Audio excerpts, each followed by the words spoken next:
Ce livre parle de l'aventure, le terme est assez faible, qu'a vécu Arthur Koestler en France en 1939 et en 1940,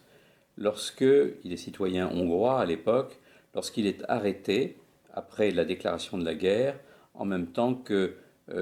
tous ceux qui appartiennent à des pays réputés ennemis, ou qui le sont effectivement, et en particulier les Allemands.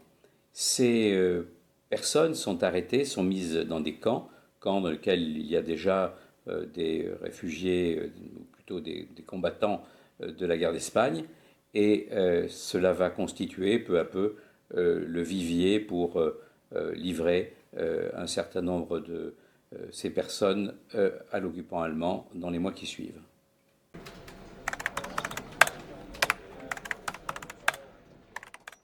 Ce livre révèle que finalement, lorsqu'on regarde l'historiographie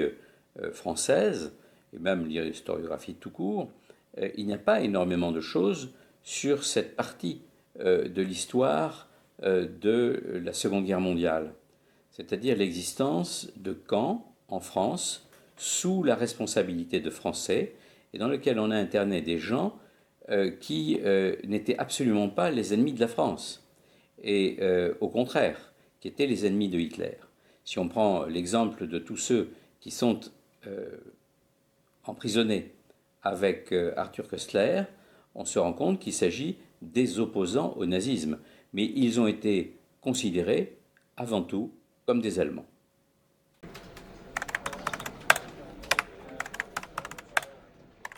Il faut le lire aujourd'hui puisqu'on parle sans cesse de devoir de mémoire